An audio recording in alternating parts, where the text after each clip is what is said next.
அனைவருக்கும் வணக்கம். இப்போ திருமணம் பண்ணி புகுந்த வீட்டுக்கு பெண்கள் போகிறீங்க. அதனால் பிறந்த வீட்டு பெருமையெல்லாம் அந்த புகுந்த வீட்டில் தயவுசெய்து சொல்லாதீங்க. அங்கே நீங்கள் செல்லமாக இருந்திருக்கலாம், அவங்க அப்பா மேலே பாசமாக அம்மா மேலே பாசமாக எல்லாமே இருக்கலாம், ரைட்டு தான்.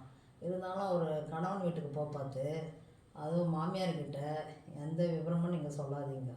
அவங்க என்ன சொல்கிறாங்களோ அது போல் கேட்டுட்டு அதை வழி நடத்தின்னு இருங்க. அதனால் கணவனுக்கும் உங்களுக்கும் சண்டை வருதா, அதை அதை மாமியார்கிட்ட சொல்லாதீங்க. ஏன்னா என்னதான் இருந்தாலும் அவங்க பிள்ளைங்க அதை ஏற்றுக்க மாட்டாங்க. நான் எல்லா மாமியாருக்குமே சொல்லலை, நீங்கள் தப்பாக நினச்சிக்காதீங்க. ஒரு சில பேருக்கு தான் நான் சொல்கிறேன் இதை.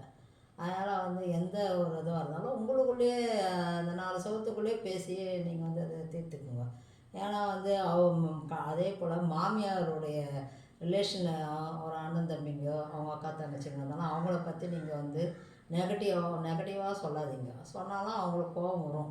அதனால் அவங்க மாமியார் என் புள்ள அப்படின்னு அவங்க உரிமையோடு சொல்லுவாங்க. அதுக்காக நீங்கள் இல்லை என்னுடைய கணவர் அப்படின்னு எதிர்த்து பேசாதீங்க. இது சில சின்ன சின்ன பிரச்சனைங்களால் குடும்பங்கள் பெரிய காரணமாக இருக்கும், உறவுகள் பெரிய காரணமாக இருக்கும். அதுக்காக நம்ம இதெல்லாம் நம்ம இது பெருசாகவே எடுத்துக்கக்கூடாது. உங்களுக்குள்ள பிரச்சனையா நீங்கள் 4 பேருமா உக்காஞ்சி பேசுங்க. பேசினாவே பாதி பிரச்சனை முடிஞ்சிடும். அது சில பேர்கிட்ட அது காதுக்கு போச்சுன்னா என்ன செய்வாங்க, அது குருவி கூட்டில் கள்ளத்துக்கு எறிகிறாங்களோ பிரச்சனையை 10 பிரச்சனையை ஆக்கி எல்லாமே சரியில்லாத உங்களுக்குள்ளேயே ஒரு சண்டை சச்சரவு வரும். அதனால் உங்களுக்குள்ளேயே பேசி நல்லதனமாக நீங்கள் அந்த எல்லாத்தையும் சால்வ் பண்ணி நல்லபடியாக இருந்தீங்கன்னாவே அந்த குடும்பம் நல்லபடியாக இருக்கும். நீங்களும் சந்தோஷமாக இருப்பீங்க. நன்றி, வணக்கம்.